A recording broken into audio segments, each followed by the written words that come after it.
InsyaAllah kita Bismillahirrahmanirrahim. Assalamualaikum warahmatullahi wabarakatuh. InsyaAllah kita akan mulakan sedikit masa lagi.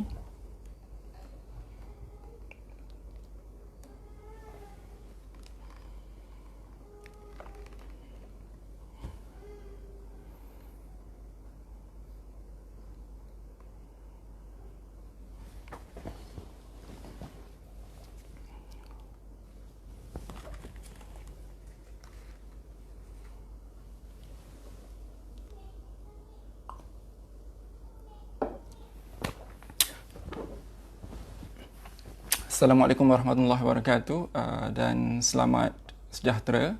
Kita akan mulakan sebentar lagi insya-Allah perkongsian kita. Kalau boleh dengar, boleh buat tanda like. Waalaikumsalam warahmatullahi. So boleh dengar suara saya?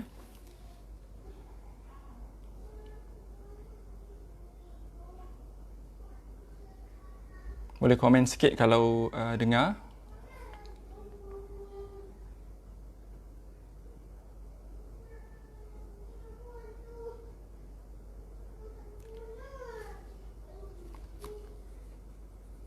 Okey, bismillahirrahmanirrahim. Assalamualaikum warahmatullahi wabarakatuh dan selamat sejahtera. Alhamdulillahirabbil alamin wassalatu wassalamu ala asyrafil anbiya'i wal mursalin wa ala alihi wa sahbihi ajma'in. Rabbi shrah li sadri wa yassir li amri wa hlul 'uqdatam min lisani yafqahu qawli. Asyhadu an la ilaha illallah wa asyhadu anna Muhammadan abduhu wa rasuluh. Amma ba'du. Pertama-tamanya sekali puji kita panjatkan kepada Allah SWT yang sekali lagi menghimpunkan kita malam ni dalam sesi perkongsian bersama Dr. Razan Nizam Zakaria. Tapi hari ini perkongsian kita sedikit berbeza dan sangat istimewa di hati saya kerana hari ini saya bukan bersiaran atas kapasiti saya secara peribadi, tapi hari ini saya bersama dengan rakan-rakan, sahabat-sahabat daripada Aman Palestin. Secara khusus saya bersiaran online malam ini dengan kerjasama Aman Palestin Pahang. Namun ia sebenarnya adalah sebahagian usaha kecil yang dilakukan secara solidariti bersama dengan sebahagian besar daripada influencer, artis, selebriti, ilmuwan, tokoh agama untuk sama-sama menunjukkan solidariti kita bersama rakyat Malaysia serta rakyat Palestin dalam isu COVID-19. Saya akan mulakan dengan sedikit pengenalan terhadap apa yang kita cuba capai malam ini dalam Solidarity Life for Life kita. Dan di samping itu saya akan turut mengambil kesempatan berkongsi tentang satu topik yang secara khusus menyentuh tentang kesihatan mental dari aspek kekuatan spiritual. So kenapa kita bersiaran malam ini bersama Aman Palestin? Kerana kita hari ini nak tunjukkan solidariti kita bersama dengan Barisan Harapan. So hashtag kita adalah Kita Wira Negara, which basically means every one of us, setiap seorang daripada kita memainkan peranan sama ada di barisan hadapan, tengah atau belakang dalam memastikan negara kita bebas daripada wabak COVID-19. Namun bukan sekadar atas kapasiti negara kita, namun kita juga menunjukkan solidariti kita bersama rakyat Palestin yang turut diuji dengan isu COVID-19. Sebab COVID-19 ni isu global. So sedikit saya nak beri gambaran dan maklumat tentang apa dia solidarity for life Aman Palestin ini. So basically kita ada beberapa objektif yang sebahagian besarnya kita semua sudah sedia maklum dengan kutipan sumbangan fasa pertama Aman Palestin, dan hari ini kita masuk fasa kedua yang kita menyasarkan 500,000 lagi, setengah juta lagi kita sasarkan untuk kita sama-sama kumpul bagi membantu frontliners kita, membantu rakyat Malaysia yang memerlukan serta frontliners dan rakyat Palestin yang memerlukan. So kita nak tunjuk solidariti kita dan kita nak gunakan sumbangan ini untuk memenuhi keperluan kelengkapan barisan hadapan frontliners kita. Dan kemudian yang ketiga, kita nak juga bantu masyarakat awam yang terkesan. Dan so banyak kali saya sentuh dalam perkongsian saya sebelum ini bagaimana setiap manusia menghadapi PKP ini dalam suasana yang tersendiri dan sebahagiannya menghadapinya dengan sangat terkesan dalam kehidupan mereka. semalam saya baru sampaikan sumbangan bagi pihak ISMA Kuantan pada satu keluarga yang duduk dalam satu bilik dan hampir 8 orang duduk dalam bilik tersebut di atas rumah kedai dalam jalan di salah satu di Bandar Kuantan. So mereka memerlukan bantuan dan kerana mereka tidak punya punca pendapatan yang stabil pada fasa PKP ni. So kita nak sampaikan pada golongan sasar seperti mana yang kita sedia maklum, di luar sana ada ramai yang memerlukan.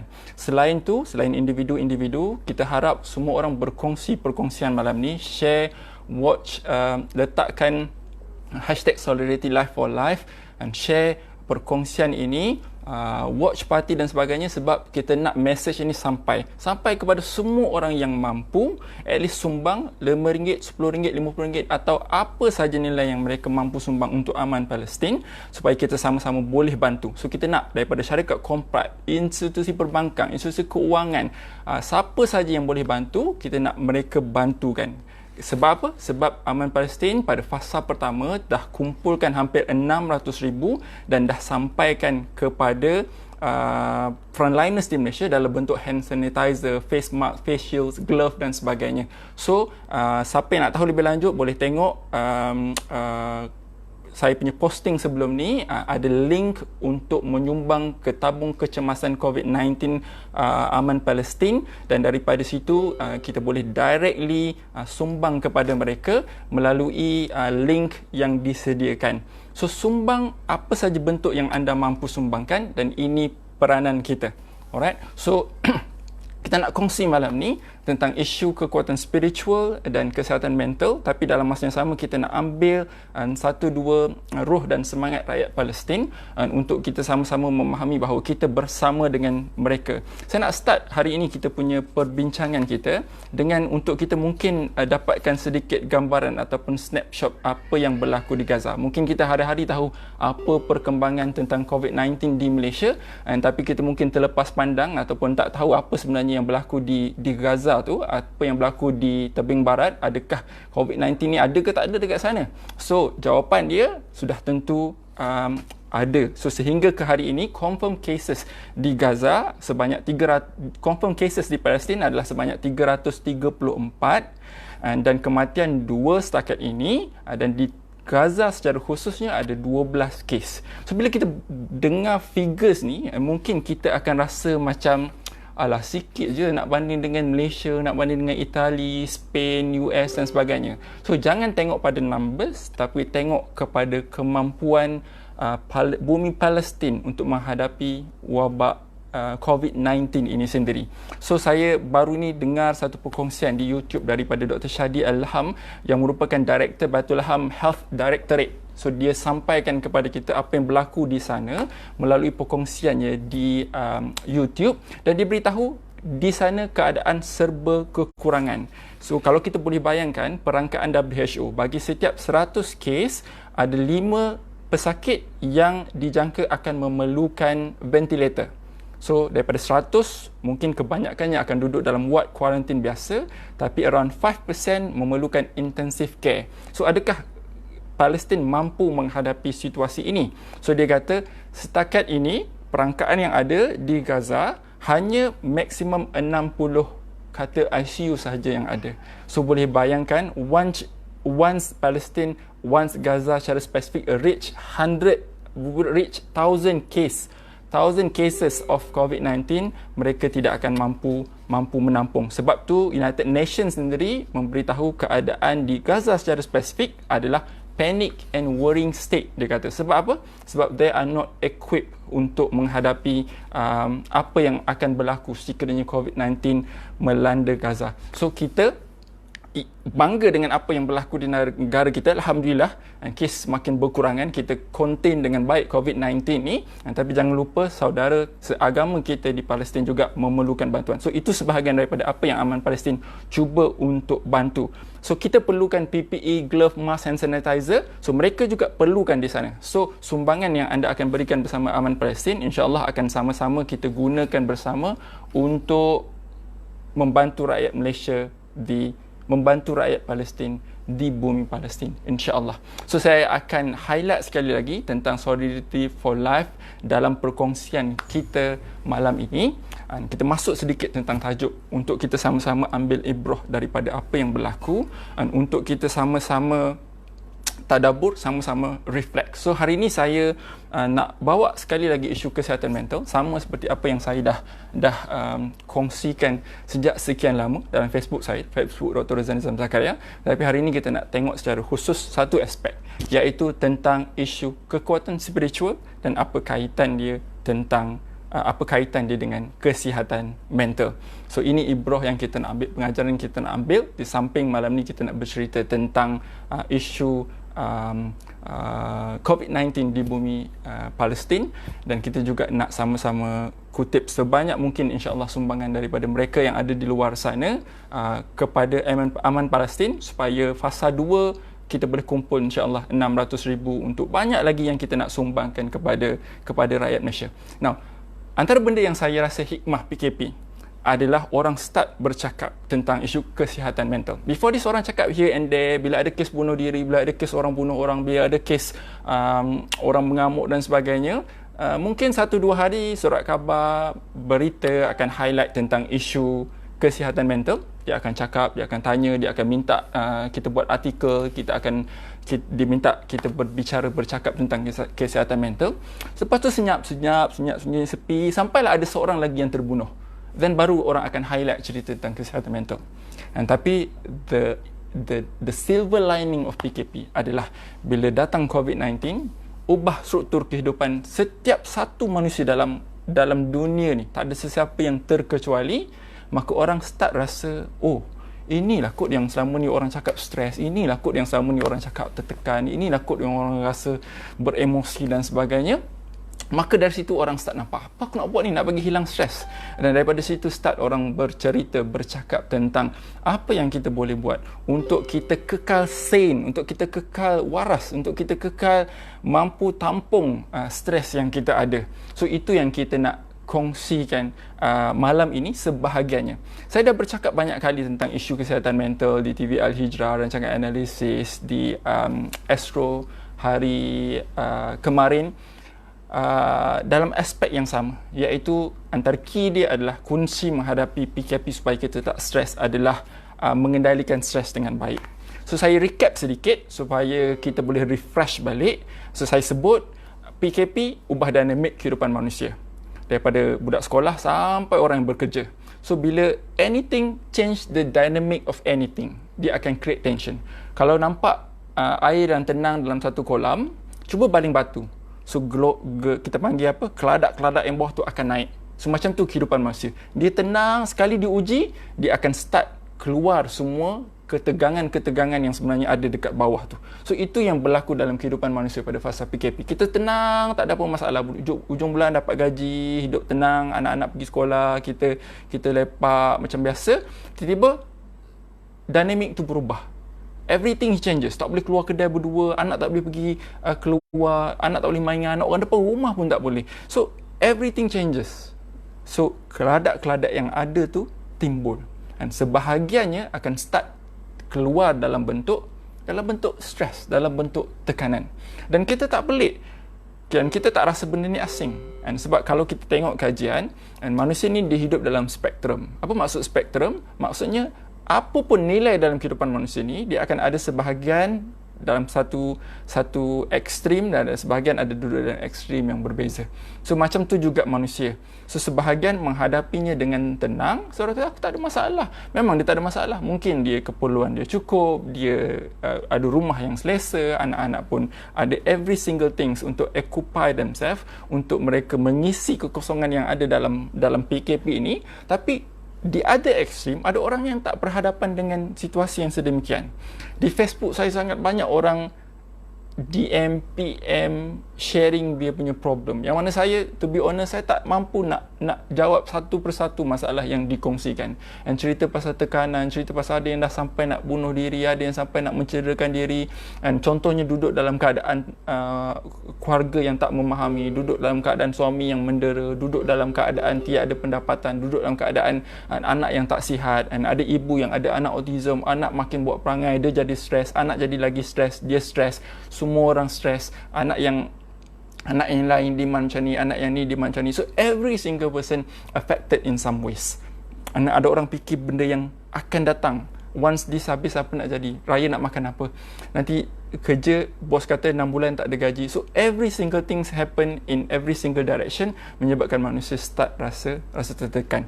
So kita kena tahu apa yang kita kena buat, dan supaya boleh bantu, supaya boleh tanggung dan apa yang kita hadapi, supaya tak sampai kita ni tahap apa yang orang kata meletup.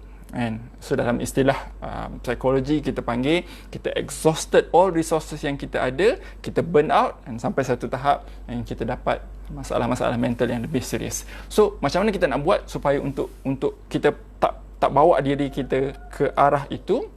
Saya selalu sebut nombor satu, and kita mesti rasa selamat. Okay, so kalau ada orang tertekan, sebab apa? Sebab dia tak selamat. So kena cari jalan untuk pastikan anda selamat.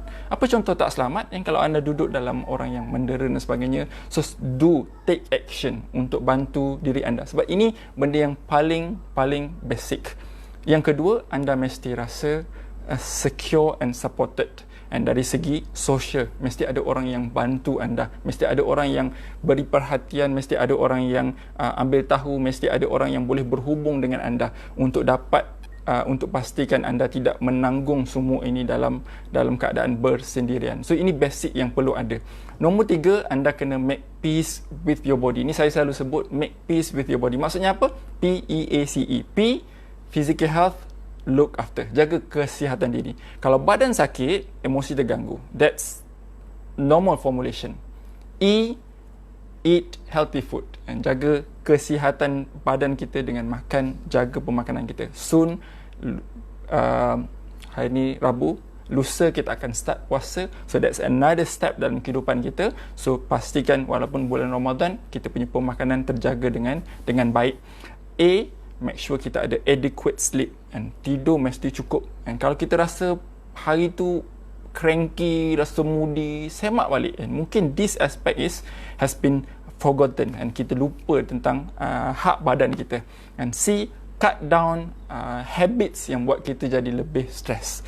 And it can be as simple as sometimes minum kopi banyak sangat, isap rokok, and ada orang ambil barang-barang terlarang. So please, this is the time untuk kita review kehidupan kita, untuk kita improve kehidupan kita supaya kita lebih tenang. Dan E, of course, exercise. So make peace with your body.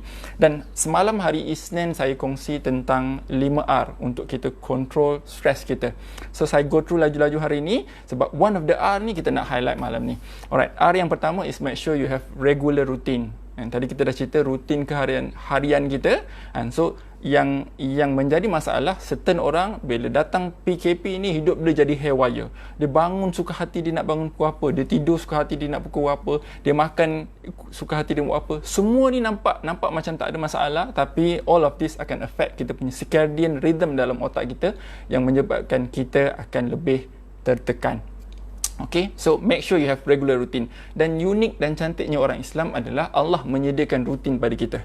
Dan Allah tetapkan ada 5 waktu untuk kita solat. That in itself tu pillars untuk kita punya kehidupan. So susun kehidupan kita based on this. Datang pula Ramadan, 2 hari lagi datang pula Ramadan, lagi cantik. Sebab apa? Rutin tu akan regular for the next 30 days, for the next 28 days. And so bila kita nak sahur, bila kita nak subuh, and then apa yang kita nak buat sebelum zuhur, selepas zuhur, asar, sebelum maghrib, lepas maghrib, isyak. So template tu Allah dah sediakan, yang kosong-kosong tu isikan dengan benda-benda yang produktif. And so benda tu pun sebenarnya adalah sebahagian daripada cara Allah menyusun kehidupan manusia selari dengan fitrah dia, supaya dia tidak hidup dalam keadaan yang tertekan. So R yang pertama, regular routine. R yang kedua, relax. Okay, so pastikan anda ada method cara yang healthy, yang efektif untuk anda relax, control anda punya stress. So saya dah kongsi dekat banyak tempat, dekat YouTube, Facebook, tentang macam mana nak relax. So just go back untuk faham lebih lanjut tentang relaxation. Number 3, reframe your mind. And reframe your mind ni maksudnya apa? Dan pandang kehidupan ini dengan perspektif yang lebih baik, yang lebih positif. Dan saya selalu sebut, kita melihat kehidupan ni seolah-olah macam kita tengok cermin mata. Okay? Kalau cermin mata kita kotor, kita akan nampak apa yang ada depan kita ni kotor. Sebab apa? Cermin mata ini dia filter perspektif kita terhadap kehidupan. So orang Islam, Allah tetapkan pemikiran kita ini disusun untuk jadi perspektif yang baik tentang kehidupan. Saya ambil satu contoh. Pernah seorang sahabat masuk bilik Nabi, dia nampak Nabi tidur di atas tikar yang sangat kasar sampai berbekas badan dia. Sahabat Nabi sedih tengok Nabi dalam keadaan macam tu. Dia kata, Maharaja Rom, Maharaja Parsi memiliki kekuasaan. Dan dia duduk di atas dipan-dipan, di atas pangkin-pangkin emas, suasa, nak menunjukkan hebatnya mereka sebagai pemimpin dunia. Tapi kau ya Rasulullah, pemimpin kami, pemimpin negara Islam, tapi duduk dalam keadaan yang sangat susah. So Nabi jawab apa? Nabi jawab, bukan aku tak tahu kemewahan dunia yang ada, tapi biarlah aku tangguhkan semua itu untuk syurga Allah. Biarlah aku tangguhkan semua kenikmatan ini untuk akhirat kelak. So ini perspektif yang Nabi sediakan untuk kehidupan. So kalau orang yang melihat dari perspektif dunia, dia akan rasa macam betul juga, ya Allah, down lah aku rasa macam ni, kenapalah hidup susah sangat macam ni, padahal dah ada pemimpin, dah jadi pemimpin dan sebagainya. Tapi Nabi melihat dunia dari perspektif yang berbeza. So reframe your mind. And contoh, ada orang dia melihat duduk dari PKP ni and menyesakkan. Sebab apa? Aduh, serabutnya aku tak boleh keluar, pusing-pusing nampak muka bini, pusing-pusing nampak muka anak, pusing-pusing nampak muka bini, pusing-pusing nampak muka anak. So dia rasa benda ni menekan. Tapi ada sebahagian orang dia melihat daripada perspektif beza. Dia kata, ya Allah, selama ni bila je aku boleh duduk dengan anak-anak macam ni, pergi kerja pagi, balik petang, anak pun dah penat, pukul 9 anak dah tidur, besok anak pergi sekolah, satu hari sejam 2 jam je dapat duduk anak, itu pun aku duduk main handphone. So tiba-tiba Allah gedebuk bagi 34 hari free untuk kita duduk dengan anak-anak. And so instead of melihatnya sebagai ujian, ini sebenarnya sebahagian daripada nikmat Allah. And so reframe your mind. So R yang ketiga. R yang keempat, reconnect socially. Ini saya selalu sebut, jangan duduk bersendirian dan jangan tinggalkan dunia luar walaupun anda duduk berseorangan. Dan jangan jadi seperti orang yang hidup dalam keadaan dia rasa dia tak perlukan lagi dunia ni walaupun dia duduk dalam PKP, order everything online. No, you still have to be connected. So siapa yang tak call mak dan ayah minggu ni, call mak dan ayah. Dan itulah anda punya amal, itulah anda punya ibadah and yang anda perlu buat dan jangan tinggalkan. And so bila anda call dan anda berhubung, Allah bagi rahmat, dan rahmat itu mungkin datang daripada ketenangan jiwa.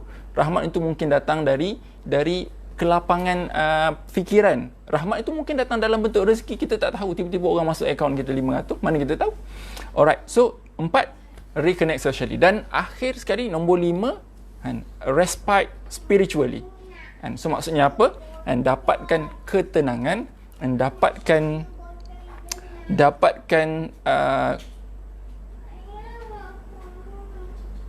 kunci untuk menenangkan diri and daripada pintu spirituality and pintu kerohanian and pintu ketautan kita dengan Allah Subhanahu Wa Taala.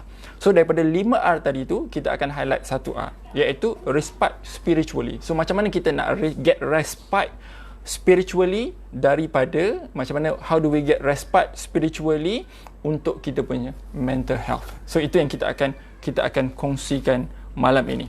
Alright, saya nak highlight satu perkara bila kita sebut tentang psikologi dan spirituality. Alright, now banyak orang mengkaji tentang apa sebenarnya akhir matlamat kehidupan manusia. Apa yang manusia nak cari? Orang nak cari harta ke? Orang nak cari anak ramai ke? Orang nak cari kerja yang bagus ke? Orang nak cari rumah yang besar ke? And every single person yang study on this matter from psychological point of view, dia akan jumpa satu kunci, iaitu dia akan nampak sebenarnya apa yang manusia cari adalah ketenangan. Sebab apa kita nak kereta besar? Sebab kita rasa tak tenang duduk kereta kecil. Sebab apa kita nak rumah besar? Sebab kita rasa tak tenang duduk dekat rumah yang kecil. Sebab apa kita nak isteri cantik, anak ramai? Sebab kita rasa tak tenang hidup sendirian. Sebab apa kita nak pergi situ, pergi sana, bercuti ke sini?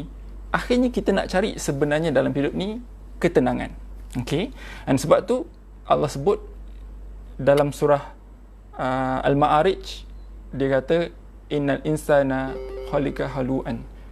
Dan sesungguhnya manusia itu dicipta dengan sifat keluh kesah lagi bakhil. Manusia ni Allah cipta lahir-lahir tubik-tubik perut mak dia tu dalam keadaan stres dah. Keluar-keluar menangis kan? And stres. And di akhir hujung Allah cerita tentang orang yang kembali kepada Allah. Macam mana orang kembali kepada Allah? Allah sebut, ya ayuhan nafsul mutmainnah. Wahai orang yang jiwanya tenang. So lahir dalam keadaan resah gelisah, kembali kepada Allah dalam keadaan tenang. Maka dari sudut psikologi dan emosi manusia, inilah sebenarnya the ultimate journey kehidupan manusia. Mencari ketenangan. Dari mana datangnya ketenangan itu? Kita akan go through sedikit demi sedikit.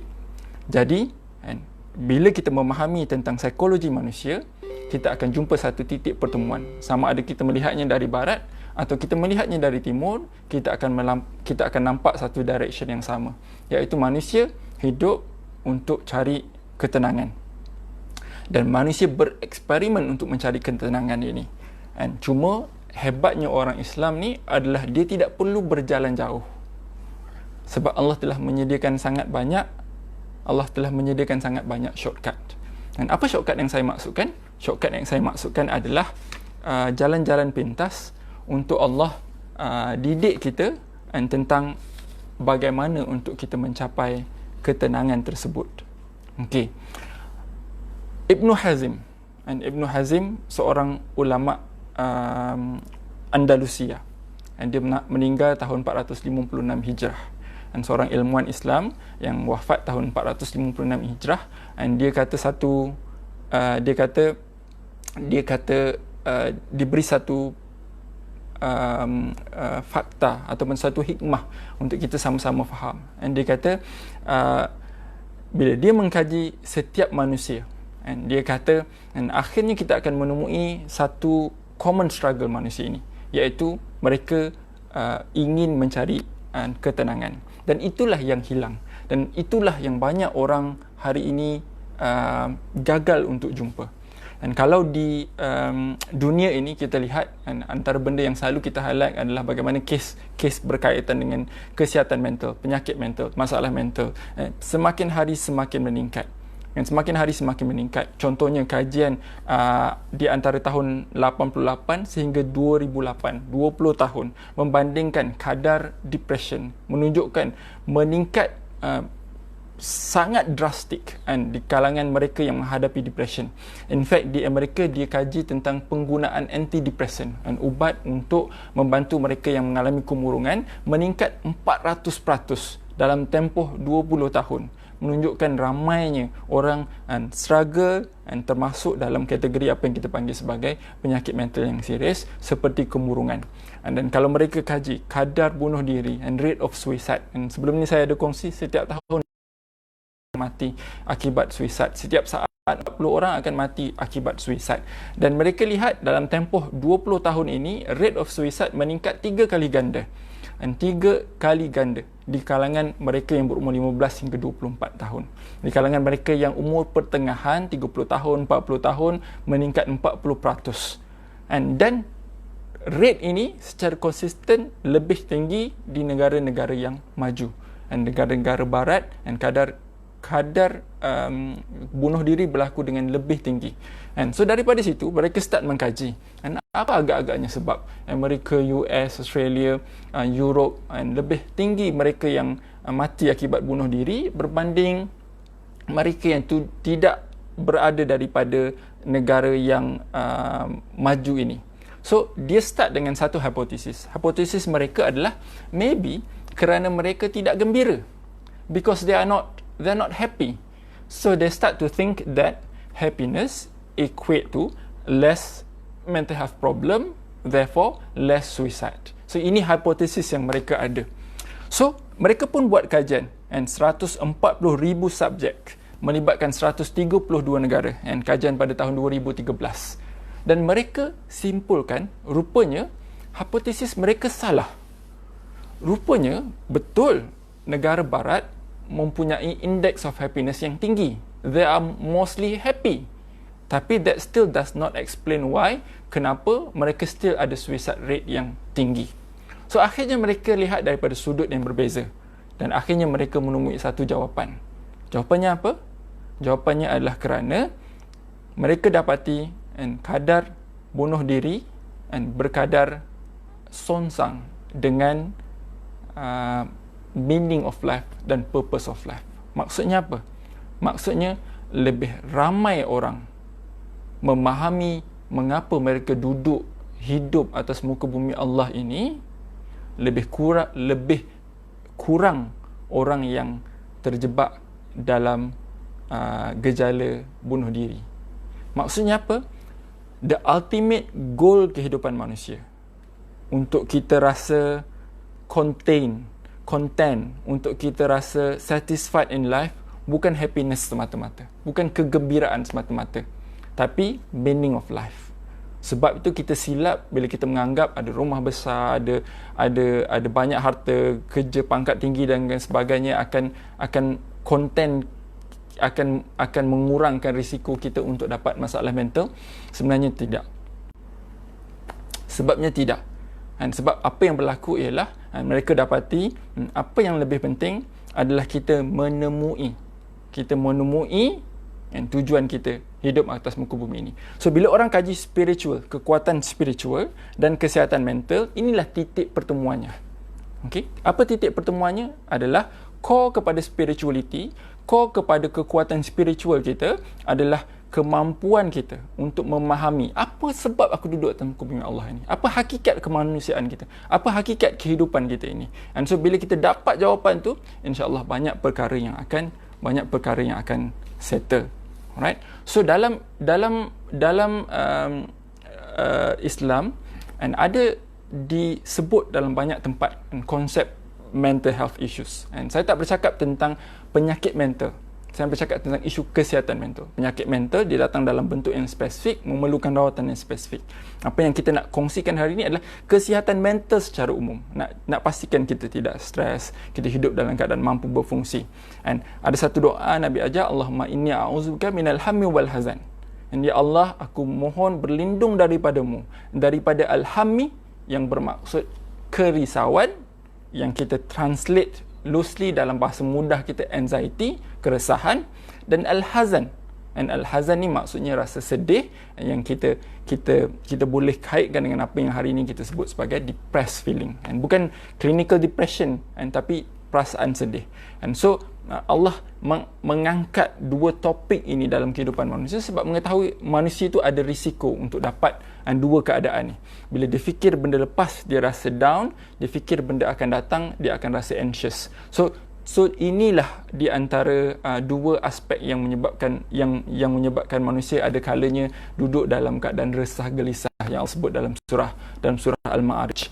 Jadi ultimate kehidupan manusia adalah untuk mencari kestabilan di antara dua ni, dan tidak terlalu bersedih dengan apa yang hilang dan tidak terlalu resah dengan apa yang tidak dikurniakan kepada dia. Alright. Now, Ibn Hazm yang saya sebut tadi, dia ada ungkapkan satu perkataan dan satu kata-kata. Dia sebut, sekiranya kita memikirkan tentang dunia, dan apa jua yang kita fikirkan tentang dunia, akhirnya akan bawa kita kepada kesedihan. Apa maksud dia? Kita seronok dengan anak kita kan? Cuba kita fikir, macam mana nanti kalau anak kita ni pergi sekolah, accident, mati. Macam mana kalau anak kita ni nanti dah besar, sak dadah. Macam mana nanti kalau anak kita ni jumpa kawan-kawan yang pelik, dia terlibat dengan masalah sosial, akhirnya masuk penjara. Kita fikir kok mana pun dalam kehidupan kita ni, dia akan bawa kepada depressing thoughts. Maksudnya dia boleh buat kita jadi down bila kita terlalu memikirkan kehidupan. Fikir pasal PKP, fikir pasal duit, fikir pasal harta, fikir pasal masa akan datang, fikir pasal alam sekitar, fikirlah pasal apa pun, kita mesti akan terjentik dalam fikiran kita perasaan sedih. Jadi Ibn Hazm sebut apa? Jadi Ibn Hazm dia kata sebut kecuali kalau kau menyandarkan fikiran itu kepada akhirat, nescaya kesedihanmu itu akan hilang. Saya ambil satu contoh paling mudah. Sebelum ni dalam perkongsian saya, and in fact siapa yang pernah baca buku saya Aku Nabi Isa, saya ada ceritakan 2 bab. Yang pertama, cerita tentang wanita Iraq yang diuji dengan suaminya dibunuh, dipenggal kepala, anaknya diculik, rumahnya dibakar, dia jadi pelarian. So, kalau kita sekadar memikirkan bahawa dunia akan berakhir di dunia ini sahaja, nescaya kita akan rasa Allah sedihnya hidup dia ni, Allah downnya dia ni, teruknya hidup dia ni, kenapalah hidup dia sampai jadi macam ni. Of course kita akan fikir macam tu. Dan in fact, masa saya pergi visit, melihat pesakit saya tu, dan kebetulan saya pergi dengan saya punya co-worker saya, dan staff nurse yang bekerja bersama dengan saya waktu tu, saya bekerja di Australia, dia seorang Russian dan seorang Kristian. Dia cakap, life is unfair, dia kata. Somebody happy, somebody end up like what happened to her. Dia kata, kehidupan dunia ni tak adil. Ada orang macam kita ni happy tak ada apa. Ada orang sampai teruk macam tu. Jadi pelarian, laki mati dan sebagainya. Tapi dalam hati kita ni, kalau kita menyandarkan apa yang berlaku itu kepada akhirat, kita akan rasa bahawa that's not the end of it. Itu bukan pengakhir. Dia mungkin susah kat dunia ni, tak bertemu dengan suaminya, hilang anaknya, mati hidup, lari daripada negara asalnya. Tapi di sini bukan tempat tinggal kita.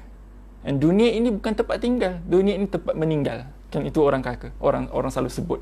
Dan jadi kalau kita fikir dunia ini berakhir di syurga Allah, nescaya kita akan rasa sedikit yang susah di dunia ini tidak terbanding dengan ketenangan, kebahagiaan abadi yang Allah sediakan di akhirat nanti. So itu maksud Ibn Hazm bila dia mengatakan bahawa cara kita melihat kehidupan ini akan menentukan perasaan kita. This is a very fundamental psychological theory. Okay? And in fact, kalau ilmuwan barat sekalipun, dia akan sebut benda yang sama. Dia akan sebut dunia ini didefinisikan berdasarkan apa yang kita lihat. Dan sebab tu ada 2 orang menghadapi musibah yang sama. And satu bankrupt, yang nombor 2 pun bankrupt. Nombor 1 dia kata, tak apalah aku bankrupt. Mungkin sebab masa aku kaya dulu, aku tak ingat. Aku susah ni, at least aku boleh duduk banyak spend masa dengan keluarga. So dia end up rasa redha. Tapi orang yang kedua, bankrupt juga, tapi dia rasa habislah semua harta aku, dulu pernah aku kerja, kenapa ni. So dia akan jadi frustrated to the point where sampai mungkin akhirnya dia akan bunuh diri sebab tak tertanggung dengan apa yang dia hadapi. Alright, so ini yang kita kena faham dengan konteks apa maksudnya bila kita sandarkan perspektif kita kepada akhirat, dia akan bantu untuk bawa ketenangan dalam jiwa kita. Alright, now sebelum ni saya banyak highlight, dan sebagai seorang pakar psikiatri with special interest in children and adolescents, saya banyak highlight tentang kepentingan untuk ibu bapa tekankan kepada anak-anak tentang emotional intelligence, kebijaksanaan emosi. Bila emotional intelligence tidak terbentuk dengan baik, anak berisiko tinggi untuk dapat masalah kesihatan mental. Dan cuma di sini saya nak tambah another intelligence yang perlu ada, iaitu spiritual intelligence. Dan apa maksud spiritual intelligence? Spiritual intelligence ni dia istilah yang bukan datang daripada Quran hadis. Dia datang daripada ilmuwan barat yang melihat kepentingan spiritual, aspek spiritual dalam kehidupan manusia. Dia sebut apa? Dia sebut antara foundersnya Dr. Robert Emmons, dia sebut tentang spiritual intelligence yang didefinisikan sebagai kemampuan seseorang untuk memproses dunia ini dari kacamata yang betul supaya dia menemui makna dan tujuan dalam hidup dia. Oh, kompleksnya. So basically dia nak bagi tahu.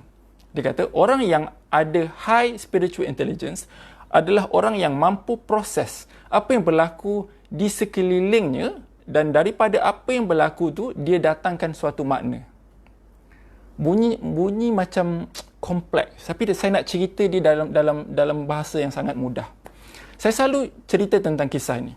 Kisah Abu Salamah, Ummu Salamah. Kat mana-mana saya selalu cerita sebab kisah ini diangkat oleh Nabi. Dan kita kena highlight kisah ni sebab dia beri teladan pada kita dalam konteks yang sangat baik. Cerita tentang bagaimana Abu Salamah dan Ummu Salamah ni meninggal anak dia. Anak yang masih remaja dan sepatutnya jadi pengganti kepada keluarga ini dan waris kepada keluarga ini, tapi Allah takdirkan dia mati. Dia meninggal. Okey, dia meninggal. So Ummu Salamah tahu dulu sebelum suaminya. So Ummu Salamah risau, dia kata macam manalah kalau suami aku tahu ni. So dia pun datang pada suami dia, layan suami dengan baik. Dan bila suami dia dah settle keperluan asas dia, dia pun cakap pada suami dia, wahai suamiku, kan, kalau ada orang pinjamkan barang pada kita, kemudian orang tu minta balik, apa pandangan kau? So suami dia kata, apa masalahnya? Baguslah. Dah orang tu punya, kita pulang je lah. Tak payah nak gaduh-gaduhnya. Memang benda tu yang kita perlu buat. So dia nampak faham konsep tu. Jadi Ummu Salamah tambah lagi another statement. Dia kata sesungguhnya anak kita adalah pinjaman Allah dan Allah nak ambil semula apa yang dipinjamkan pada kita. Maka daripada situ Abu Salamah dan Ummu Salamah keduanya redha dengan kematian anaknya. So ini antara contoh bagaimana tingginya spiritual intelligence Abu Salamah dan Ummu Salamah. Walaupun didatangi dengan suatu yang sangat menggoncang jiwa, menggoncang kehidupan, anak mati ni. Tapi dalam masa yang sama, bila dia melihat apa yang berlaku tu dari perspektif yang tinggi, iaitu perspektif spiritual, maka dia melihat dia sebagai suatu experience yang sangat indah. Dia kata tak apalah, Allah nak ambil balik. Dan suatu masa nanti Allah akan temukan kita semula di syurga Allah SWT. So itu maksud spiritual intelligence secara mudah. Now, kalau kita faham, inilah sebenarnya tujuan Allah turunkan Nabi atas muka bumi Allah ni. Sebab apa? Allah nak Nabi perbetulkan perspektif kehidupan manusia.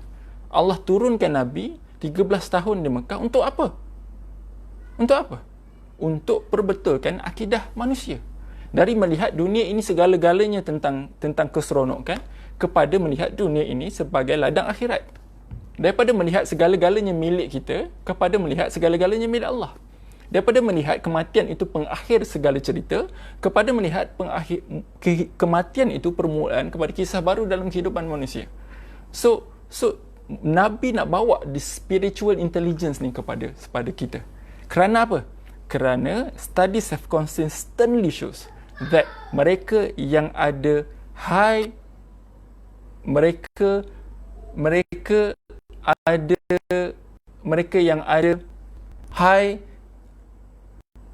spiritual intelligence ada reduced risk of having mental illness. Ini study Barat Timur konsisten. Maksudnya apa? Maksudnya spiritual intelligence tu protektif, melindungkan kita daripada masalah mental. Now, jangan salah faham. Jangan anggap bila saya sebut macam itu, bermaksud saya kata siapa yang dapat mental illness maksudnya dia spiritual intelligence dia low. No. As a psychiatrist, saya faham masalah mental illness ni dia ada biological component, psychological component, social components and spiritual components. And apa yang saya nak highlight hari ini adalah apa yang boleh protect kita daripada dapat mental illness. So that's one thing yang kita boleh faham, yang kita boleh highlight hari ini. Alright. So untuk yang kita iklan sikit, untuk yang baru mengikuti saya punya live hari ini, and please share with as many as you can, because hari ini kita bukan sekadar nak berkongsi tentang kesihatan mental. It's not about Dr. Nizam punya sharing hari ini, tapi hari ini saya berkongsi platform dengan Aman Palestin yang mengadakan kempen besar-besaran Solidarity Life for Life. So that's why we are on air hari ini, and untuk kita mengajak seramai mungkin duduk bersama berbincang any single issues, dan akhirnya kita bawa kepada satu titik pertemuan yang sama, iaitu kita nak mengajak semua orang stay in support of Aman Palestin punya projek untuk mengumpul sebanyak mungkin dana. Kita target fasa 2 ini 600,000 untuk disumbangkan kepada frontliners di Malaysia as well as Palestin dan juga kepada rakyat Malaysia yang memerlukan. So keep on sharing dekat komen dan juga dekat saya punya posting asal saya, dan ada link untuk menyumbang kepada Aman Palestin. Banyak mana yang anak nak kongsikan insya-Allah. Ramadan dah nak datang ni, and kita gunakan kesempatan yang sama ni, murahkan rezeki kita, and jangan tinggalkan satu hari dalam bulan Ramadan ini tanpa kita bersedekah, dan kita tak tahu ini mungkin Ramadan kita yang terakhir. Alright, so kita keep going dengan discussion kita cerita tentang spiritual intelligence. So saya dah cerita tadi, antara poin yang saya nak highlight adalah antara matlamat kehidupan manusia adalah untuk cari ketenangan, dan ketenangan itu hanya akan ditemui dengan jalan yang ditunjukkan oleh Allah. Dan salah satu highlights of keberadaan Nabi SAW atas buku bumi ini adalah untuk didik manusia untuk ada spiritual intelligence yang betul supaya kita boleh proses dunia ni, supaya kita boleh proses apa yang berlaku ni. Dan sebagai contoh, dan kalau orang tu lost tentang apa yang dia nak proses tentang dunia ni, so dia akan end up melihatnya dan perspektif yang mungkin pelik. And contohnya bila PKP, dia rasa inilah masa aku nak relax pada muka semua orang kena kerja. Dan tapi ada orang dia akan anggap orang lain kerja, aku tak kerja, so apa aku nak buat untuk aku also contribute, so untuk aku juga menyumbang. And so it really depends on macam mana kita proses apa yang kita nampak. Now the same thing was highlighted dalam a lot of studies yang meletakkan foundation tentang psikologi manusia. So dalam teori psikologi, dia akan sebut banyak tempat apa yang kita lakukan, cara kita bertindak ditentukan oleh cycle ni, iaitu cycle apa yang kita fikir, cycle apa yang kita buat, dan apa yang kita rasa. Iaitu dia nak kata our act, our think dengan our feelings, dia interconnected. Contohnya, bila kita berfikir benda yang sedih, dia akan mendatangkan emosi yang sedih. Bila emosi sedih datang, kita akan bertindak sebagai tindakan orang yang sedih. Dan orang yang sedih akan berfikir seperti orang yang sedih. Orang yang sedih akan mendatangkan emosi yang sedih. Kalau boleh faham cycle tu. Maksudnya apa? Maksudnya dia interconnected. Alright. So, teori ni, teori barat. Kita terima. Cuma dalam Islam dia tak stop kat situ. Dalam Islam dia sebut, betul apa yang kita fikir mempengaruhi kita punya emosi, emosi kita mempengaruhi tingkah laku, tapi apa yang kita fikir, apa yang kita rasa dan apa yang kita buat tidak independent. Kenapa tidak independent? Kerana at the end of the day, the bigger picture is everything ni is governed by syariat Allah SWT. Dan sebab tu, sebagai contoh mudah, antara kajian melihat kenapa di negara Islam, walaupun depression rate dia tak banyak beza dengan negara barat, tapi suicidal rate dia lower. Apa sebab dia? Betulkan kedudukan. Okey, apa sebab dia? And then daripada situ dia jumpa in a lot of situation antara protective factor orang dari yang mampu elak dia daripada sampai ke tahap bunuh diri adalah spiritual. And in fact passion saya banyak bersebut benda yang sama. Dia kata apa, memang perasaan tu kuat doktor. Kalau boleh nak kerja bangunan, nak bawa kereta laju-laju langgar pokok. Tapi saya tahulah, saya fikir dosa, saya fikir Allah, saya fikir amal tak cukup. Jadi tak sampai ke situ. And so this is a real life example where to some people religious tu is protective for them and bantu mereka terlindung daripada sampai ke tahap ingin bunuh diri. Okay, now religious provide dua aspek macam mana mengurangkan risiko bunuh diri. Pertama, dia provide prohibition, dan macam kita sebutlah, dan bila Allah larang, maka dia rasa macam aku tak nak buat benda yang Allah larang. Yang kedua, religion protect kita daripada benda yang indirectly akan bawa kita kepada masalah membunuh diri. Contoh, di barat, banyak orang ada perasaan yang sama. Dia nak bunuh diri tapi dia takut. Jadi apa dia buat? Dia akan do intermediate action. Contohnya dia minum arak. Okay? Bila minum arak, arak tu bersifat depressant. Dia akan mengurangkan kita punya aktiviti otak. Kita mabuk. And so masa itulah akhirnya dia akan start develop suicidal behavior, dan akhirnya dia lost touch dengan reality, dan akhirnya dia membunuh diri. Ada soalan tanya, children develop spiritual intelligence at what age? Okay, so kalau di barat, kita belajar tentang Colbert Moral Theory. Dia kata Colbert Moral Theory, maksudnya Colbert Moral Theory ni dia bagi tahu yang moral develop based on stages. Dia bermula dengan environment shape them daripada luar, akhirnya bawa ke dalam. Apa maksud dia? Kalau anak-anak kita, dia akan start solat, tapi solat sebab apa? Sebab ayah suruh, kawan-kawan solat. So makin dia besar, dia akan makin internalize, makin dia faham. So akhirnya bila dia dah besar, dia solat sebab apa? Sebab tolakan dalaman. And so sebenarnya spiritual intelligence ni kena start seawal mungkin. Cuma dia ada fasa dia. And so ada masa dia dibentuk secara direct, and contohnya kita bagi tahu ni betul, ni salah, tapi ada masa dia terbina secara sendiri berdasarkan ilmu dia. Nanti kita akan cerita tentang peranan ilmu dalam membentuk spiritual intelligence. Alright, so kita sebut tadi tentang bagaimana apa yang berlaku dalam kehidupan kita ini ditentukan oleh apa yang kita fikir dan apa yang kita rasa. Tapi dalam Islam, it is not independent, dia bergantung kepada apa yang berlaku dalam kehidupan kita. Now, saya nak gunakan satu dalil dalam Al-Quran untuk kita highlight apa maksud spiritual intelligence ni dalam menentukan tingkah laku manusia. Mengapa? Dengan adanya spiritual intelligence, dia akan guide tingkah laku manusia. Alright, siapa yang rajin? InsyaAllah yang duduk online dengan saya ni semuanya rajin. Sebab kalau dia malas, mesti dia tengah duduk baring, korek hidung dan sebagainya.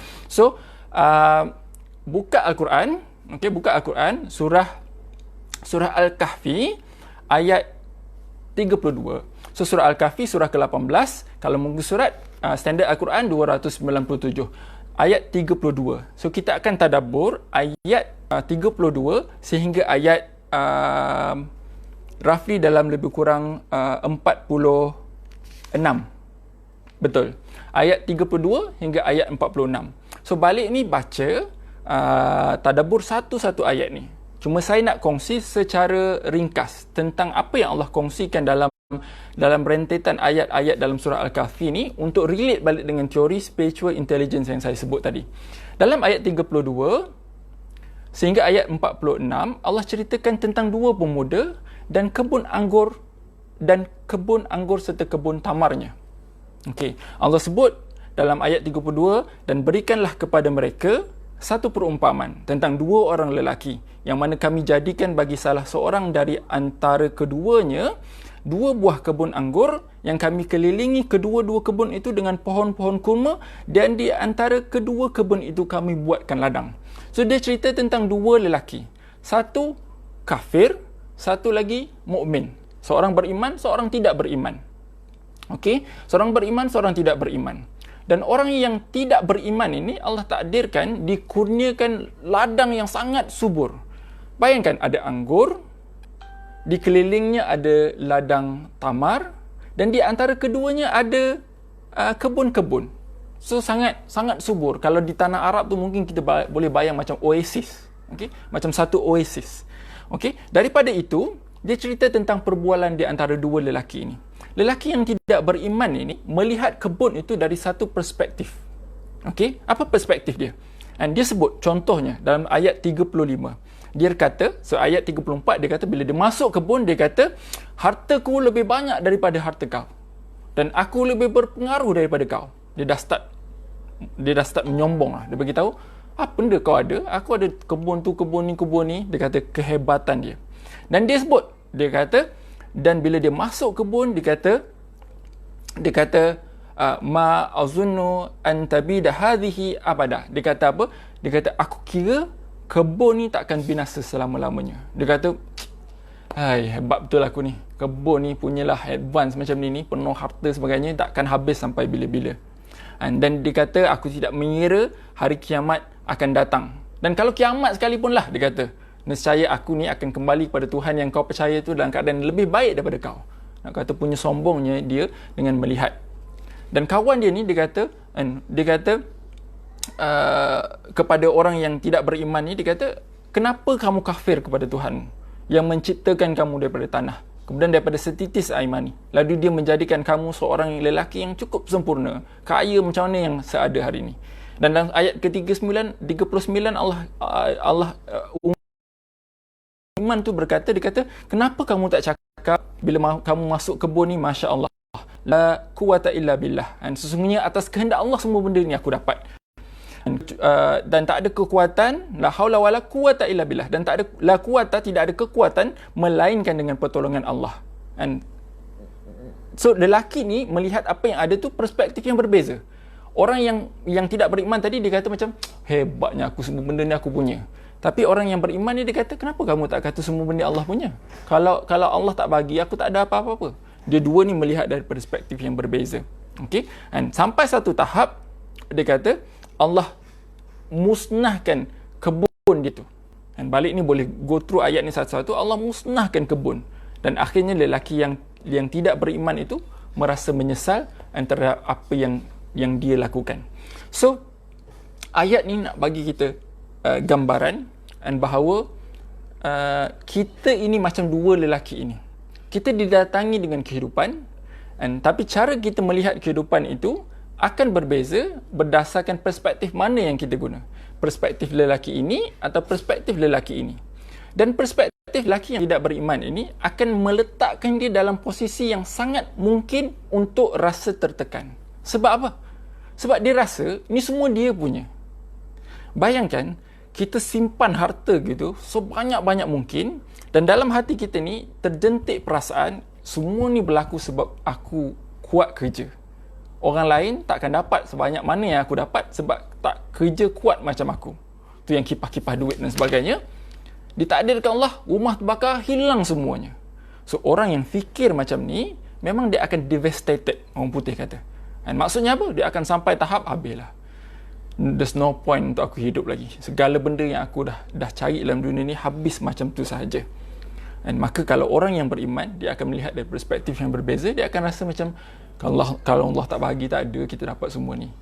Tiba-tiba Allah ambil balik, tak apalah, Allah tumpang je kat kita. So dia melihatnya dalam perspektif yang sangat berbeza. Dan balik ni boleh go through, dan dalam surah Al-Hadid Allah cerita tentang bagaimana orang yang beriman itu tidak merasa sedih dengan apa yang Allah ambil, dan tidak merasa terlalu gembira dengan apa yang Allah bagi. Sebab dia tahu dia ni tempat lalu sahaja dan segala nikmat Allah yang ada. Alright, now spiritual intelligence bawa kita kepada satu keadaan di mana kita hidup dalam keadaan tenang. Not just that, and bukan sahaja itu, spiritual intelligence juga bawa kita dalam keadaan di mana kita rasa terapeutik. And kalau kita down sekalipun, kita rasa sedih pun, bila kita inject spiritual dalam keadaan kita tu, dalam apa yang berlaku dalam kehidupan kita tu, dia akan lift kita punya mood. Dia akan bantu tampung kita punya kesedihan itu pada satu keadaan di mana kita rasa lebih terubat. So maksudnya, point saya nak highlight adalah spiritual itu bersifat terapeutik. So point yang terakhir ni saya nak highlight tentang bagaimana Ibn Qayyim mengangkat empat prinsip asas, dan bagaimana spiritual boleh membantu menjadi terapi kepada keresahan dan kesedihan jiwa manusia. Dia kata, masa lampau tidak akan mampu diperbaiki oleh kesedihan. Yang mampu membaiki kesedihan kamu hanyalah yang pertama. Ini 4 benda saya nak share. Yang pertama, redha. Yang kedua, syukur, hamdi. Yang ketiga, sabrun, sabar. Dan yang keempat, iman bil qada wal qadar, beriman dengan qada dan qadar. So 4 benda ni adalah tiang kekuatan spiritual yang mampu bersifat terapeutik kepada jiwa kita. Redha, sabar, syukur dan beriman dengan qada dan qadar. Saya akan ulas sedikit satu persatu point ini, tapi as a psychiatrist, trained mostly based on Western principle of psychology, saya nak sebut setiap satu apa yang Ibn Qayyim highlight ini tidak lari sedikit pun daripada prinsip yang digariskan dengan barat. Maksudnya apa? They go hand in hand. It's complement. Dan sebab apa? Sebab of course the foundation dia balik kepada ilmu yang Allah SWT gariskan daripada Al-Quran dan Hadis. So itu prinsipal dia. Ilmu-ilmu yang lain ni dia mencantikkan ilmu yang telah diasaskan oleh Islam. So bila kita sebut tentang foundation spiritual ni, kita kena go through empat prinsip ini. Alright. Prinsip yang pertama disebut tentang redha. Dekat barat hari ini dia dah start highlights the new wave of psychotherapy. New wave of psychotherapy adalah acceptance and commitment. And so ada satu form of psychotherapy yang dipanggil acceptance and commitment therapy. Yang mana dia punya roh dia sebenarnya adalah menerima dengan redha apa yang berlaku dalam kehidupan. So dia tak cakap tentang redha, dia guna perkataan acceptance. Tapi sebenarnya dia punya prinsip dia telah digariskan oleh Islam lebih awal. Dalam surah At-Taubah Allah garis benda ni. Allah kata jikalau mereka, surah At-Taubah ayat 59. Siapa rajin boleh tolong type in so that orang lain later on boleh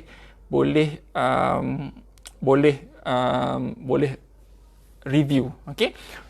Surah At-Taubah ayat 59. Dia kata jikalau mereka bersungguh-sungguh redha dengan apa yang diberikan Allah dan Rasulnya kepada mereka serta berkata cukuplah Allah bagi kami. Allah akan memberikan kepada kami sebahagian daripada kurnia dan demikian pula Rasulnya, sesungguhnya kami adalah orang yang berharap kepada Allah dan tentulah yang sedemikian itu lebih baik bagi mereka. So Allah nak cerita bagaimana antara orang yang Allah lindungi atas muka bumi Allah ini sentiasa rasa selamat, sentiasa rasa tenang adalah orang yang sentiasa rasa cukup dengan apa yang Allah bagi. But one of the things yang buat orang rasa stres hari ini sebenarnya adalah the empty feeling, rasa kosong, the emptiness, rasa inadequacy, rasa tak cukup kasih sayang, rasa tak cukup harta, rasa tak cukup ilmu, rasa tak cukup tak baik lagi tempat, rasa tak cukup posisi, rasa tak cukup hebat. Every single things dia rasa tak cukup. So bayangkan kalau kita duduk dalam posisi ini hari-hari memikirkan ketidakcukupan. So of course kita akan down. Siapa pun akan down. And so sebab tu Allah highlight dekat sini bagaimana bila orang tu diletakkan bahawa tak apa, Allah akan cukupkan apa yang aku tidak cukup kerana cukup bagi aku Allah. Dan kalau kita tengok siapa pun nabi-nabi yang diuji, dia akan sebut benda ni. Hasbunallah wa ni'mal wakil. Cukuplah bagi Allah. Dan apa pun yang aku tak ada ni, Allah akan tampung. And so bayangkan bagaimana orang yang duduk dalam keadaan sangat dhaif, tapi dia masih boleh gembira. Tapi ada orang duduk dalam keadaan yang sangat kaya, tapi hari-hari dia anxious, dia restless, agitated, tak boleh tidur, tak tenang. Rasa macam ada orang nak ambil saham dia, orang nak ambil company dia, orang nak take over dia punya harta, orang nak potong dia punya tender dan sebagainya. So dua kelompok manusia dibezakan oleh satu saja, iaitu inadequacy. Dan ketidakcukupan ini hanya boleh diisi dengan redha kepada Allah. So redha ini boleh datang dalam apa juga bentuk. Antara yang paling common berlaku di kalangan mereka yang mengalami depression adalah negative life events. And so antara punca depression adalah trauma dan peristiwa yang buruk berlaku. And contohnya kemalangan, suami dia meninggal, dapat kanser, apa juga dugaan. Kadang-kadang dia punya kunci dia akhirnya balik kepada redha. Dan benda ni, redha ni dia bukan benda yang kita boleh paksakan ke atas orang. Contoh saya ada pesakit yang alami kanser. Doktor bagi tahu it's a terminal. Maksudnya we have no cure. Apa yang kita buat sekadar untuk bagi awak rasa selesa, comfortable, tapi we have exhausted all resources untuk bantu awak punya kanser ni, tapi kami tak ada. So at that stage, even the best psychiatrist in the world Dan yang paling hebat sekalipun dia punya psikoterapi, dia tak akan mampu buat orang tu gembira. Sebab apa? Selagi dia tidak menemui satu kunci. Kunci dia apa? Kunci dia redha. Dan bila dia redha, dan kita mudah untuk susun urusan lain dalam kehidupan. And so, psikiatris ni datang untuk memudahkan urusan dia. And tapi kalau dia sendiri tidak jumpa kunci untuk redha itu, kita tidak boleh nak paksa. Kita tak boleh nak kata, dulu minggu lepas saya ada juga patient macam makcik ni. Makcik tu kata, tak apalah doktor, saya redha je. Makcik tu nampak happy. Apa kata puan buat benda yang sama? It doesn't work that way. And redha ni dia kena terbit dari sanubari. Dia kena terbit daripada jiwa kita. Okay. Seterusnya, yang kedua disebut oleh Ibn Qayyim tadi adalah rasa syukur. Dan syukur ni pun benda yang sama. Dan ada banyak kita kadang-kadang tu kita rasa down. Sebab apa? Banyak benda buruk berlaku dalam kehidupan dia. So dalam psikologi kita cakap tentang satu konsep dia panggil cognitive bias.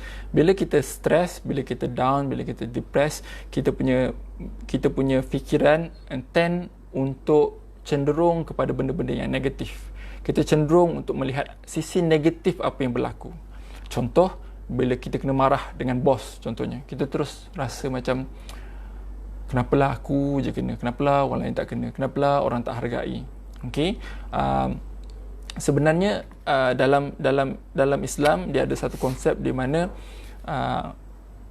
syukur itu meletakkan bahawa apa sahaja yang ada atas muka Allah ini layak untuk disyukuri.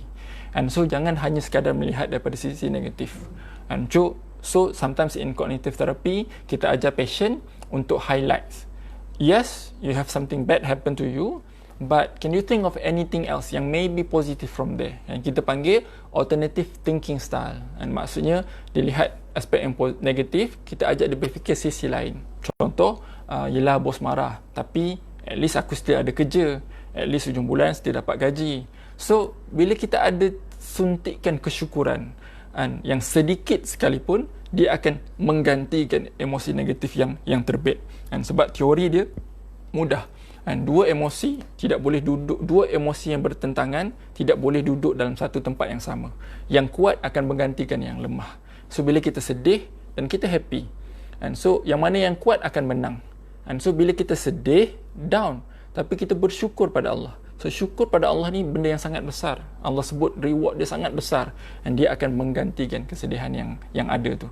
Dan sebab tu Allah sebut dalam surah Al-Baqarah ayat 152. Dan kerana itu ingatlah kamu kepadaku, nescaya aku akan ingat pula kepada kamu, dan bersyukurlah kepadaku, dan janganlah kamu mengingkari nikmatmu. Surah Luqman ayat 12 Allah sebut, dan sesungguhnya telah kami berikan hikmah kepada Luqman, iaitu bersyukurlah kepada Allah. Dan barang siapa yang bersyukur kepada Allah, maka sesungguhnya ia syukur untuk dirinya sendiri. Dan barang siapa yang tidak bersyukur, maka sesungguhnya Allah Maha Kaya lagi Maha Terpuji. Dan so itu dalil syukur daripada Al-Quran, yang meletakkan syukur bukan pilihan, tapi syukur adalah tuntutan bagi orang Islam. Alright, so bayangkan, dan kita ada contoh, dan saya selalu ada pesakit dari kategori kanak-kanak autism, sebahagiannya ada intellectual disability, and sometimes yang lahir dalam kecederaan otak, cerebral palsy. Dan setengah-setengah orang bila dia fikir membandingkan diri dia dengan apa yang berlaku pada orang lain, dia akan rasa down. Anak orang lain normal, kenapa anak aku macam ni? Anak orang lain boleh bercakap, kenapa anak aku tak boleh bercakap? So dia akan, fikiran sedemikian akan mendatangkan emosi yang sedih pada dia. Tapi kalau dia cuba suntik sedikit kesyukuran, alhamdulillah, Allah masih bagi zuriat. Ada orang lain yang bertahun berkahwin tapi masih tak ada anak. Ataupun syukur Allah bagi anak ni. Sekurang-kurangnya bila kita jaga anak ni, dia jadi ladang pahala untuk kita. Entah inilah sebab kita masuk syurga nanti. Amal kita dah tak banyak. So cara fikir yang sedikit berbeza. Kita shift sedikitnya paradigm kita, dan menggunakan perspektif syukur, dia bawa emosi yang lebih yang lebih positif. Dan banyak ibu-ibu, bapa-bapa yang sangat hebat luar sana. Dan saya di Pahang ni penasihat Persatuan Ibu Bapa Anak Istimewa Pahang. Dan saya jumpa sangat banyak ibu bapa yang diuji dengan macam-macam bentuk masalah kepada anak mereka, tapi mereka masih tersenyum. Dan antara kuncinya adalah mereka melihat kehidupan ni dari perspektif yang tidak sama dengan kita melihat. Yang ketiga, Ibn Qayyim sebut tadi tentang sabar. Ibn Qayyim sebut tentang sabar, dan sabar ni saya tak boleh ulas panjang, kita semua tahu. Dan banyak dalil Allah sebut tentang sabar. Saya kongsi satu sahaja dalil dari surah Al-Kahfi ayat 28. Allah sebut tentang, dan bersabarlah kamu dengan orang-orang yang menyeru kepada Tuhan mereka pada waktu pagi dan petang, yang mana mereka mengharapkan keridhaan Allah semata-mata, dan jangan kamu memalingkan pandanganmu daripada mereka hanya kerana kamu mahukan kesenangan hidup di dunia, dan janganlah kamu taat kepada orang yang kami ketahui hatinya lalai daripada mengingati dan mematuhi peringatan kami di dalam Al-Quran, serta menurut hawa nafsu, di samping tingkah lakunya pula melampaui kebenaran. Dan Allah suruh bersabarlah. Dan ini sama juga dengan tuntutan-tuntutan yang ada sebelum ni. Yang akhir, Ibnu Qayyim sebut tentang beriman pada qada dan qadar. Dan ini pun another konsep yang kita kena faham. Dan konsep bahawa apa yang berlaku atas muka bumi Allah ini telah disusun sedemikian rupa. Dan kadang-kadang dia sensitif untuk sebut. Dan saya ni bekerja dalam keadaan kadang-kadang pesakit saya diuji dengan macam-macam bentuk. Ada yang kecil-kecil kena rogol, ada yang kecil-kecil ayah cabul, ada yang kecil-kecil ayah pemabuk, ada yang kecil-kecil kena buang keluarga, ada yang mak ayah hisap dada, macam-macam bentuk. Now, sometimes kita kena stop and sebut pada diri kita, berbaloi tak untuk kita hidup dalam keadaan serba menderita semata-mata kerana sesuatu yang kita takkan mampu boleh ubah. And of course, kalau kita duduk memikirkan kenapa jadi macam ni, kenapa jadi macam ni, kita boleh hidup dalam keadaan sedemikian bertahun-tahun, yet kita akan still rasa kosong dalam jiwa kita. And bila kita start rasa kosong, and dia akan draws a lot of negative thoughts, a lot of negative emotion, dan eventually akan tarik kita tenggelam dalam masalah emosi yang lebih serius. So kunci dia apa? Kunci dia satu saja, iaitu mempercayai setiap sesuatu yang berlaku dalam hidup kita, baik, buruk, adalah ketentuan Allah. Sebab kalau kita rasa Allah tersilap dengan meletakkan ketentuan yang buruk pada kita, kita kufur. And maksudnya kita rasa Allah ni tak pandai susun kehidupan kita. Tapi kita sebenarnya tak tahu hikmah yang Allah dah tetapkan. Dan Allah bagi sedemikian rupa untuk kita lalui, dan akhirnya Allah akan nilai kita berdasarkan reaction kita, dan bukan apa yang Allah telah tetapkan. Sebab tu dalam surah Al-Ahzab Allah sebut, dan adalah ketetapan Allah itu satu ketetapan yang pasti berlaku. So kalau satu dunia ni berkumpul bagi tahu ayah kau tak sepatutnya jadi macam tu, tapi kalau Allah dah tetapkan, dia akan tetap berlaku. So ini misteri kehidupan yang kita tak boleh nak baca. Tapi kalau kita yakin beriman dengan Allah, kita akan yakin bahawa mesti ada hikmah dia. Dan sesungguhnya kami ciptakan segala sesuatu itu mengikut kadar dia, mengikut ketentuan dia. Surah Al-Qamar ayat 49. Okey, dan ayat yang lain tapi dalam konteks yang sama, surah Al-Hijr ayat 21, dan Allah sebut tidak ada sesuatu pun melainkan pada sisi kamilah khazanahnya, dan kami tidak menurunkan sesuatu melainkan ada ketentuan ukurannya.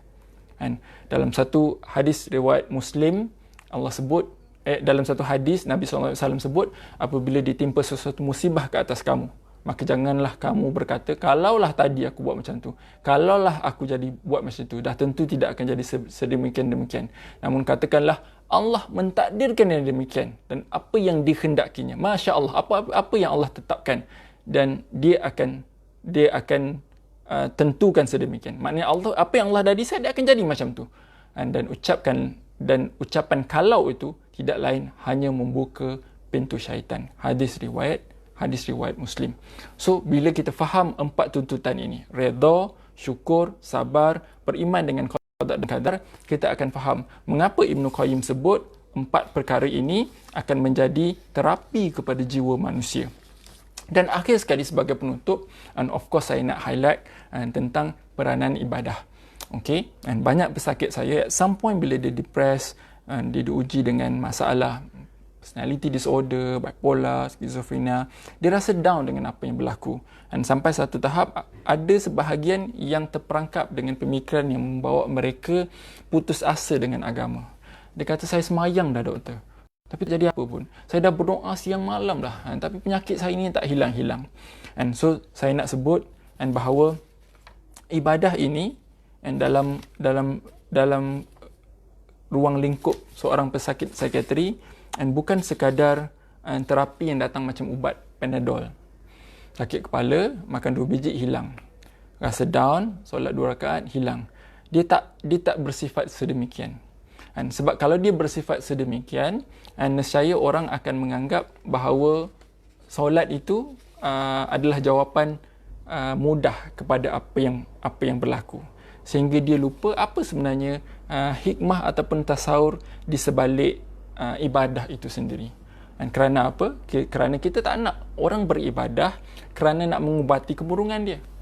Kita nak orang beribadah kerana prinsip asas ibadah itu sendiri, mengabdikan diri pada Allah supaya dia menyerahkan segala-galanya pada Allah, dan Allah tetapkan bila dia nak sembuh.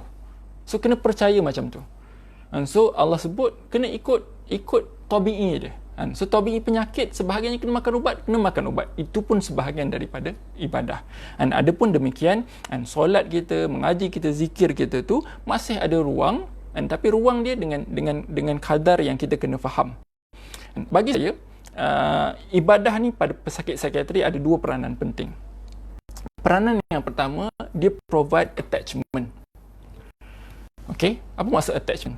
Now, manusia dia mesti tergantung kepada sumber sesuatu.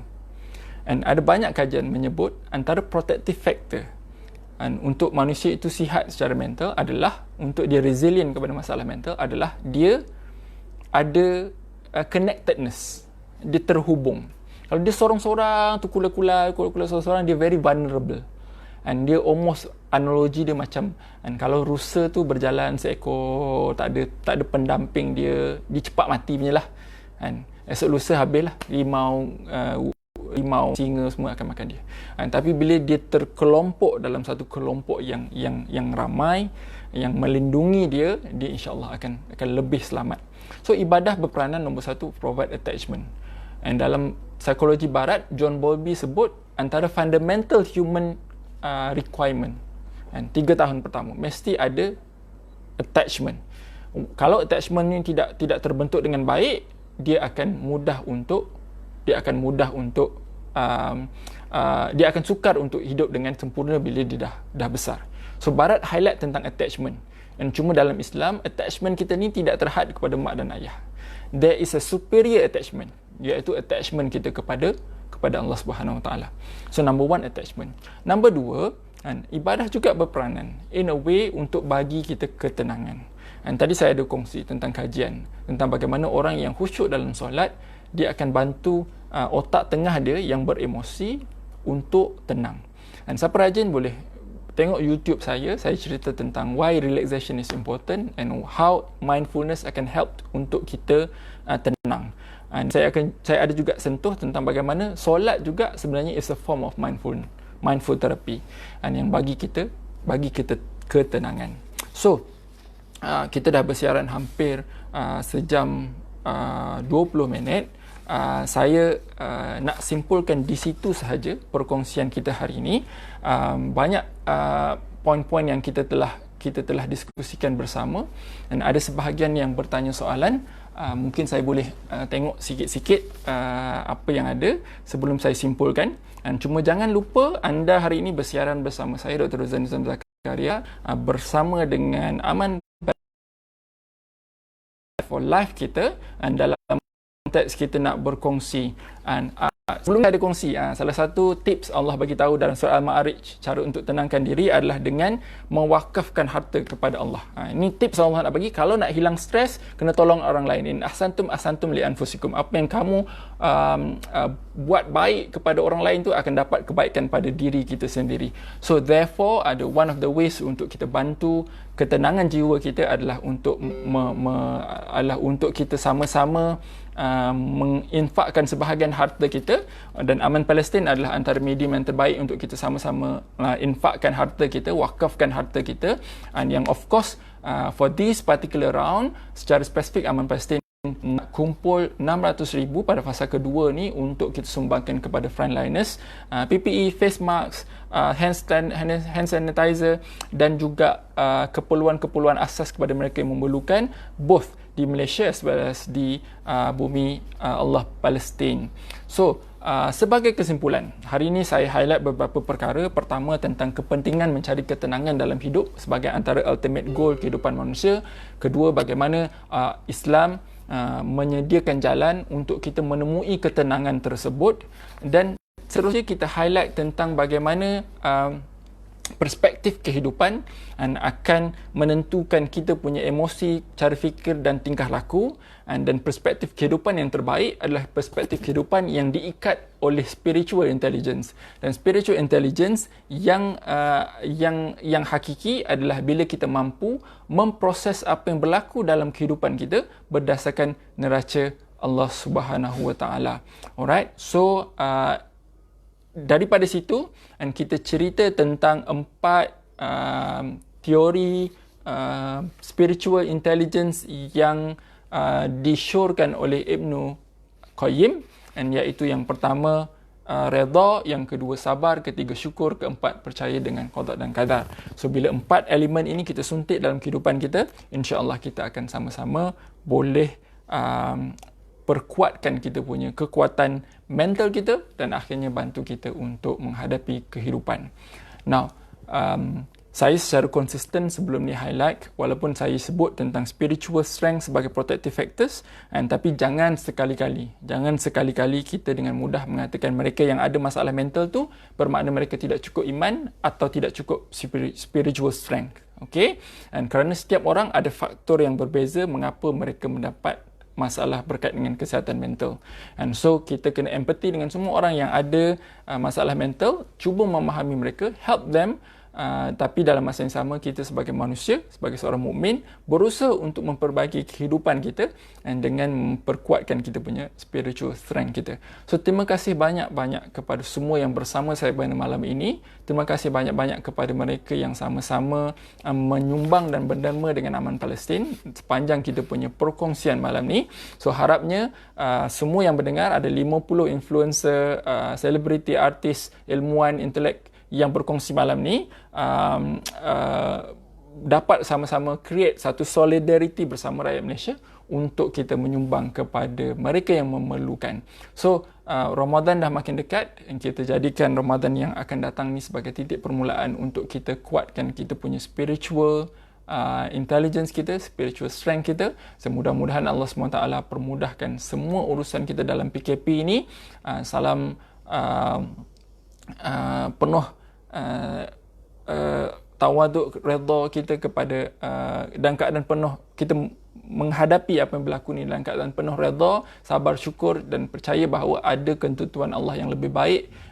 PKP ke COVID-19 2031, 21st, whatever that comes, dan sebagai seorang mukmin kita percaya semua ni tidak lain daripada ketentuan Allah. So saya bagi pihak Aman Palestin mengucapkan ribuan terima kasih kepada semua yang berkongsi, watch party, semua yang berkongsi apa yang kita go through, diskusikan sama-sama malam ni, dan teruskan menyumbang kepada Aman Palestin. Bagi mereka yang masih ingin mendalami lebih lanjut tentang ilmu-ilmu berkait tentang kesihatan mental, boleh follow Facebook saya Dr. Rozan Nizam Zakaria, boleh follow Twitter saya Dr. Rozan Nizam Zakaria, dan buku saya Aku Nabi Isa juga mengandungi sebahagian daripada poin-poin yang saya sebut tadi tentang reflection kita sebagai seorang Muslim dan tentang isu kesihatan mental. So terima kasih sekali lagi. Assalamualaikum warahmatullahi wabarakatuh dan selamat sejahtera.